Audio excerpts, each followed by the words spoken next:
Hi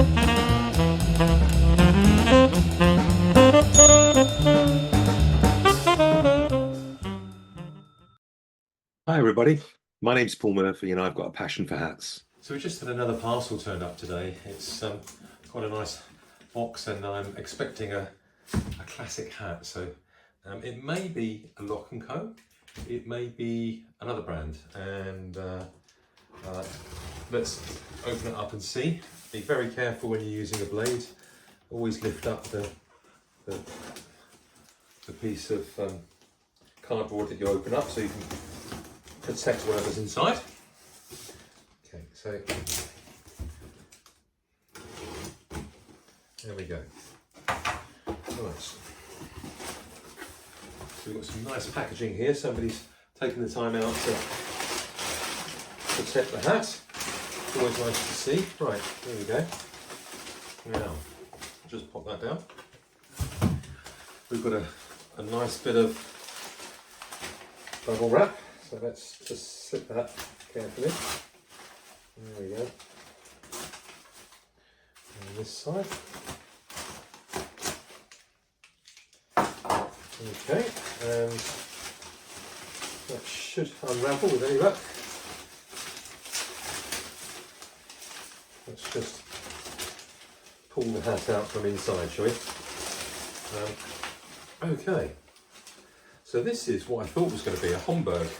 And it's one that's Imperial quality by a company called Christy's, and I think it probably is a Homburg, but just needs it needs a bit of shape and a bit of forming. It's actually unusual because it's quite a big size, and of course today men tend to have bigger heads than they did back in the sort of 40s and 50s when hats were very popular. So let's have a look and see if there's any label, gosh, underneath here that gives away any detail. There's actually some paper underneath here. Somebody has actually put, look at this, well, here we go. Somebody's obviously found the hat a little bit on the big side and they've put some brown paper. And that's probably 30 or 40 years old, that brown paper. I wonder if there's anything on it. Yeah, give us a clue of the date or whatever. No, it looks as though it's brown wrapping paper of some sort. So there's nothing on there to help date it or anything. So I'd like to see if there's actually any. Oh, here's a label underneath, and it says it's a size 7 3/8, so that's positive. Colour, New Badger. That's a new one on me. New Badger, okay. It's an Imperial quality and it's got 2158, and I wonder whether that's 2nd of January 1958. Don't know, but I don't know whether you can see these labels. Let's just bring it round. And you can see that we're talking a very small label in there with information on it, but yeah, a very nice hat. I guess the main thing is, does it fit? So let's have a look and see if it fits. Obviously I'm going to take it into the hat room and give it a good clean and reshape, and maybe even some stiffener, but it feels as though it could even be beaver, you know, because it's really soft. Oh my goodness, that's a perfect fit. Oh, blimey. Well, I know which collection that's going in now. Right, well, anyway, folks, I'm going to take this through to the hat room and give it a good seeing to. So I will look forward to that. I'm thinking about putting a much higher sort of crown at the front there, low at the back, and doing a bit of a number on it, or whether I should still keep it as a Homburg. Don't know. We'll have a bit of fun and find out. So we're in the hat room and we've got this lovely Christie's. This is a Homburg, which is a really stylish hat. As you can see, it's turned up at the sides and a nice fold down in the centre crown there. And it's a lovely hat. It's very soft. It's it's in reasonable condition. Needs a bit of feed on the leather hat band there, and probably just a wipe through on the inside. So let's get started and see how we can make this come back to a really nice hat. So I'm going to start, as always, by putting it on a block, because it gets out the shape, and it makes it a lot easier to get the lint and the dust off, and of course the tape comes out. So nice chunk of tape wound round your hand. Here we go. There we go. Right, and then we're just going to pat it all over, just like this. Pat, pat, pat, pat, pat. Both sides of the tape. All we're doing is we're just trying to take off any lint and dust that might be on here. And there looks to be, you know, quite a bit, but it might need a bit of brushing and that to get this out, to be fair. So I'm just really giving it a token wipe over with the. In saying that, there's quite a lot coming off. Can you see that? There's quite a lot coming off onto there. So let's take some more. It's obviously working if it's coming off. Great. Right, so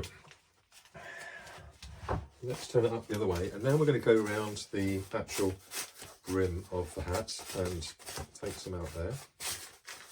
There we go. There we go. That's good. That's good. Gosh, this is nice and soft material. It really is. I mean, it's as soft as some of the beaver hats that I've got, so I can only imagine that being an Imperial specification, it may well be a beaver skin hat. I need to do a bit more research in it, to be honest. I mean, if anybody out there knows what it is likely to be, I'd be grateful, because it certainly feels a lot better than rabbit. But being an older hat, they were probably of a better quality fur felt in those days anyway. So a little bit of a mark on the hat. I don't think you can see it, just there. And I might have to, I'll give it a brush, and I might have to get the sandpaper out on that. So we'll put it on the stand here. I'm going to put the steamer on whilst we're talking, and see what happens there. So I'm going to start off with a pretty stiff brush. Let's give that a go. See if we can get a lot of the dust that's probably been here since the 1950s.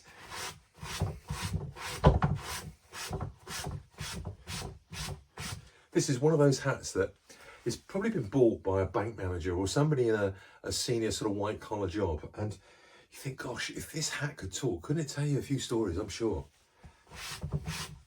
Here we go. So even the gross grain is a little bit dusty, so I'm giving that a bit of but being a bit careful around the bow. But that's, see, you can see that the gross grain is frayed a bit on the end here. So what I'm going to do is I'm going to cut that, and then I've got some fray stopper. So I'm going to put a bit of fray stopper on there, and that will probably stop that from happening again. So that's a product which is sold in a haberdashery store, that sort of thing, and quite normal. My wife tells me that that's used in the sewing world. So well worth getting some if you're restoring your hat and you've got a bit of gross grain that's flared off like that. And I mean, I was going to take that off and renew it, but to be perfectly frank, I'd much rather keep the original on there. So I'm going to leave the original on there, and obviously I can change it at a later date should I need to. Well, I'm just seeing there's a few little marks here, and do you know what? This brush has taken them out, so I'm not going to have to get the sandpaper out, which I'm really pleased about, actually. There we are. That's good. So let's have a look and see if we've got a couple of marks on the front there that probably will come out with a bit of steam. So once the iron's got up to temperature, we'll give it a blast, and I'm sure what we'll see is the whole hat come back to life, you know. I'm sure those of you that have done this yourself, you'll know exactly what I mean. Yeah, so that's coming out nicely. So what I'm not sure of is whether I should put any starch on this, you know, stiffener basically. So I'm going to give it a good steam. I'm going to reshape it, and I'm going to leave it and see how it sort of settles really. So whilst I'm waiting for this steamer, I'm gonna get some scissors. Let's get the scissors. So these are not just your ordinary scissors, these are proper tailor's scissors. So they're very, very sharp to cut the gross grain with, and you do not want to be working on regular scissors because they're not going to give you the cut that you need. So this is, I'm not sure whether this is going to do it actually. Okay, I'm going to have to think about this because what I'm seeing here is it's been tacked in to the hat, very close by to where the fraying is. So what I'm going to have to do is probably take the lining out, take off that tacking, deal with the fraying on the bow, and then tack it back in. So it's a little bit more of a job than I thought. So let's give the insides a bit of a clean round whilst I'm waiting. So normally inside we will, and in fact we will today, put some steam in there and give it a freshen up. You probably remember when we were in the other room, we had a look at the label that's on there. This is a 7.5, which is sorry, it's 7 3/8. So it's a really nice, in real money, a 6.0, a 60. So that's a real good size for the age of this hat, which it's got to be 1958, I think it was, from the label. That's what it looked like. And so all I'm doing is I'm using leather cleaner to clean off some of the body fluids here. And where I'm probably going to keep this hat for myself, I'm actually going to go around the leather and put some leather softener cream on it. So what we do there, I'm just going to give that a bit of a wipe over. Wait till that steams actually. So I've got this cream, which is, let me see, that leather softening cream. And so this is great for doing leather jackets, leather car seats, and if you've got some leather that's really, really hard. I restore some leather bags and Gladstone bags, that sort of thing. This is the stuff. There are other brands on the market, I'm sure, but I use this one. And then a little applicator. So this is a little sponge applicator. Some of you might have put some wax on your car and use something like this. You can get it at any DIY store, but I get these from my supplier of this this softener. So you just put a little tiny drop like that on, and all we're going to do is just put it around the leather. I mean, literally just wipe it around the leather, and you will be surprised at how that puts moisture back into the leather. It's a bit like your skin. If it's not moisturised, it feels very dry. So we've got dryness, and that's getting a bit hard. So if we put some of this in and leave it for 24 hours, then it will soften up the leather. So I usually do it a couple of times, and then that will be sufficient. And by doing that, it does sort out any discoloration that you might have in terms of the dryness of the leather. So that's just plonked on. We just, I don't know whether you can see that with the light here, but it's not really made any major impact other than being like putting hand cream on some leather. So I'm going to put that away, and I think the steamer is probably about ready. So let's see if we can wipe my hands a little bit, and we'll check out to see if the steamer is ready.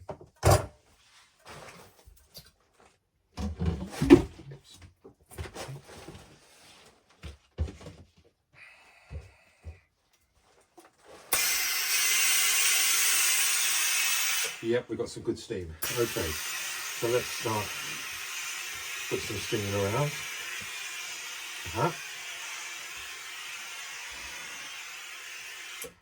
Okay, let's just put that back up there for a second. Give myself some space. There we go. Now, let's plonk it on here, and we should be all right. So, now that's not my barbecue that's here, by the way, but it is a barbecue. But what it's for is when I start making hats, I can open this up, put the caplan in, the basic felt, put the steam in there, and it will be like a steam bath and get it ready to stretch it over the hat block. Anyway, that'll be for another video. Let's just see if we can start steaming this. And there we go.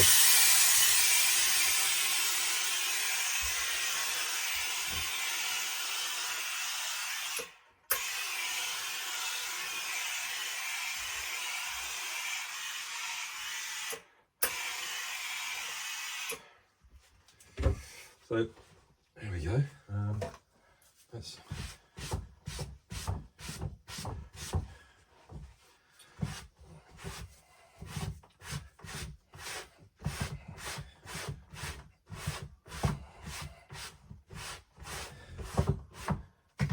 okay.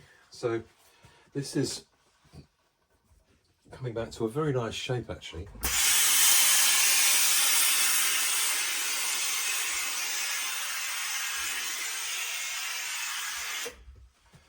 It's what we call an open crown, and it's basically the basic shape that you get when you get a hat first formed from a base material. Now this one, what we're going to look at is there's the back, so that's about up here, and that's there. I'm going to put a central seam down it. It's as simple as that, and that's central crease, which is quite nice. So a little bit more at the back. Let's put a bit of